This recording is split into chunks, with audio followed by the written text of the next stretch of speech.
Bem, bom dia a todos. Eu solicitei essa pequena audiência aqui, esse anúncio, para informar mais alguns membros da equipe. Nós resolvemos, na discussão do organograma, ainda não é uma questão totalmente...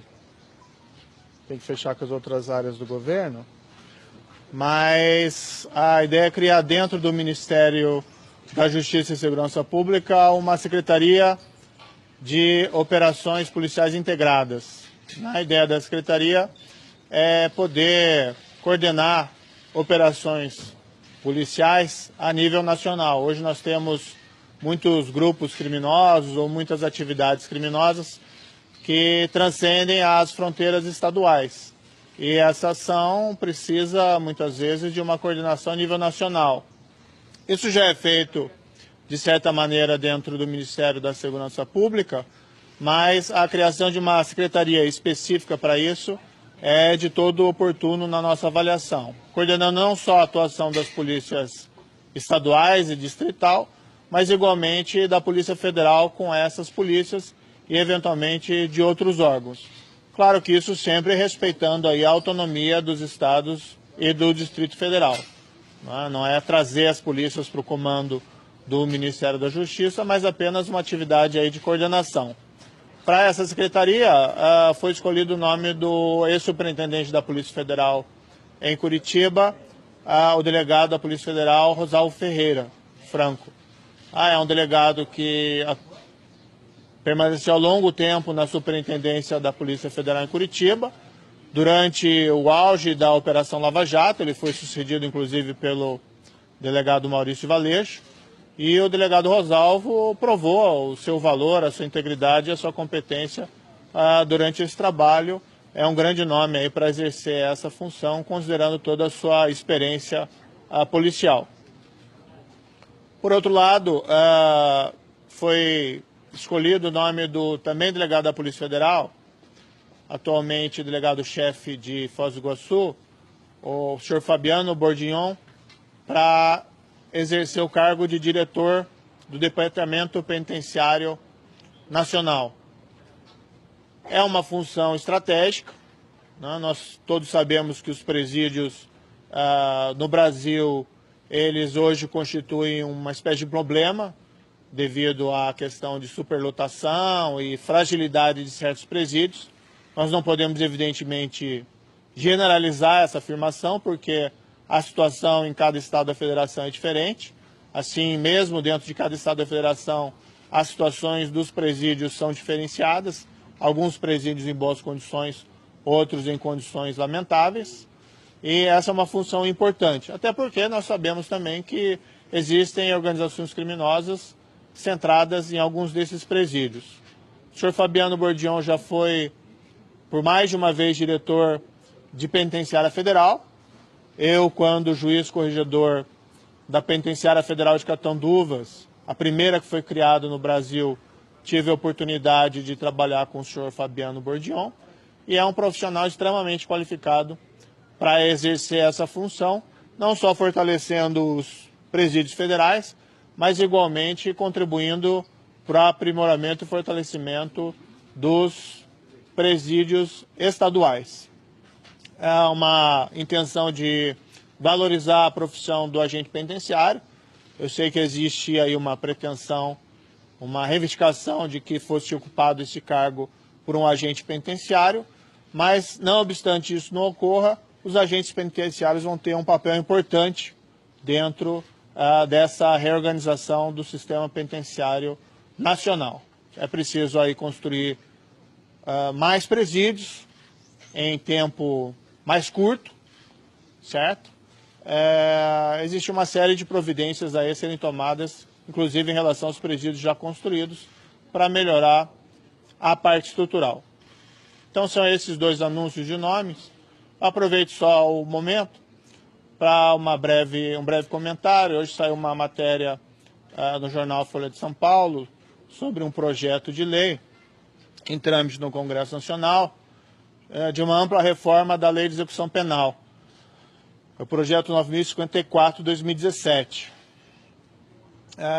O meu entendimento em particular é que um projeto dessa envergadura, com amplas alterações na lei de execução penal, pelos impactos que esse projeto tem, o projeto, diga-se, tem medidas positivas, mas tem algumas medidas que particularmente eu reputo problemáticas, mas o meu entendimento é que o ideal seria que isso não fosse objeto de deliberação agora no final da legislatura, que fosse deixada a oportunidade para que o governo, o próximo governo e a próxima legislatura, que foram eleitas com uma série de pautas por parte da população brasileira, tivesse o tempo razoável para se debruçar sobre esse projeto e tentar buscar aprimorá-lo. Como eu disse, tem pontos positivos, mas, por exemplo, tem a previsão lá que um preso que cometer falta grave, que seja um crime doloso dentro do presídio, o reconhecimento da falta grave fica dependendo de sentença. Então vamos supor um preso que comete aí uma falta, um crime doloso dentro do presídio, a punição dele ficaria dependente de uma sentença, o que pode levar anos. Então há uma medida assim que não me parece muito razoável. Além disso, também a previsão de que a superlotação dos presídios, que é um fato lamentável, geraria o direito do preso de antecipar a progressão de regime. O problema é que isso pode colocar em liberdade criminosos, né, da mais variada espécie, antes deles terem cumprido um tempo, vamos dizer, minimamente razoável das penas. Eu não penso que resolve-se o problema da criminalidade simplesmente soltando os criminosos, né? Aí a sociedade acaba ficando refém dessa atividade criminal e me parece que a mensagem dada pela população brasileira nas eleições não foi exatamente essa. Claro que a superlotação é um problema, isso tem que ser trabalhado, mas simplesmente abrir as portas das cadeias não é a melhor solução, na minha opinião. Isso tem que ser enfrentado de uma outra maneira. Ministro, uma dúvida. A Secretaria de Operações Integradas, ela vai ser criada ou é uma decisão que o presidente Jair Bolsonaro vai tomar? Isso não ficou claro. Só antes de entrar nessa questão, eu tenho uma confiança em que os parlamentares eles vão ter a sensibilidade de poder aguardar a posição do governo eleito para uma matéria assim tão importante. Eu tive a oportunidade de falar, inclusive, com o senhor excelentíssimo presidente da Câmara, o deputado Rodrigo Maia, e externei essa minha preocupação e apenas pedi uma oportunidade para que o governo pudesse se debruçar sobre isso no ano vindouro, certo? Sobre a questão da secretaria, existe, na verdade, uma série de estudos no âmbito do governo de transição, certo? Então está sendo retrabalhado o organograma do Ministério da Justiça e da Segurança Pública e no âmbito da comissão, isso é uma decisão que foi tomada. Agora, claro que isso vai ter que ser coordenado juntamente com o restante do governo, pois isso terá que ser corporificado em uma medida provisória e um decreto regulamentador. Certo? Mas, em princípio, a ideia é essa, até para aliviar a Senasp, né, a Secretaria Nacional de Segurança Pública, para que ela possa cuidar melhor da implementação do SUSP. Então, a Senasp ficaria encarregada mais de cuidar, vamos dizer assim, da superestrutura, né, de efetuar repasses aos estados, ao Distrito Federal para se reequiparem, coordenar ações, vamos dizer, de uniformização de procedimentos, o que é muito importante, trabalhar questões relativas à gestão e deixaria essa parte de operações policiais para uma outra secretaria. As duas tarefas são imensas, né? Por isso é relevante aí essa separação. A nomeação do general Cruz para a Secretaria de Governo, com a responsabilidade de cuidar do tema segurança pública, seria um trabalho em conjunto com o Ministério da Justiça ou seria uma assessoria direta ao presidente Bolsonaro no Palácio do Planalto?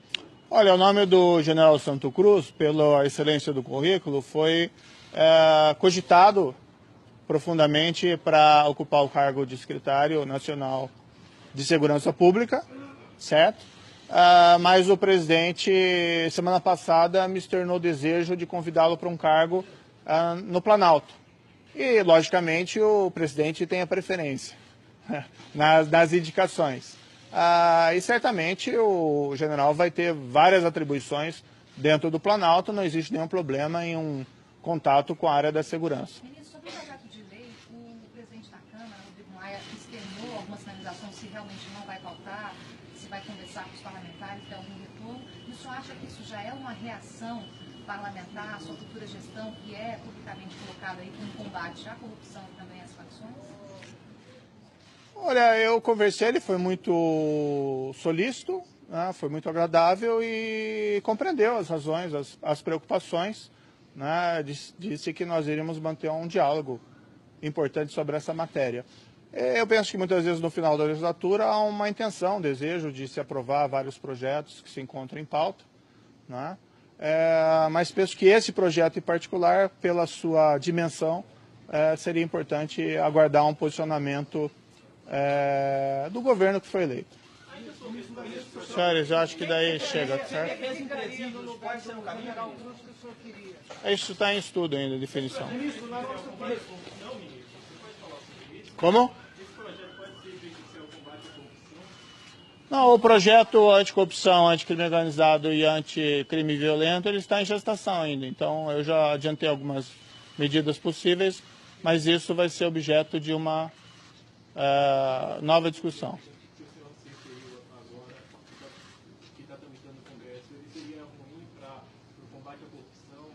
Sim. Veja, é uma política de flexibilização.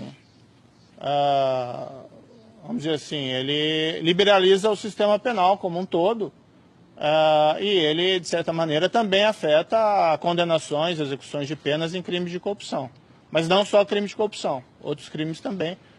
Me parece que, considerando os escândalos criminais dos últimos anos, seria, se for eventualmente aprovar algum projeto da espécie, seria importante pelo menos fazer ressalvas em relação à aplicação disso para a corrupção. Assim como esses indultos natalinos que têm sido publicados, em particular do último ano, eu também acho que mereceriam exceções em relação ao crime de corrupção, considerando a dimensão da atividade de corrupção que foi verificada nos últimos anos. Senhores, só isso.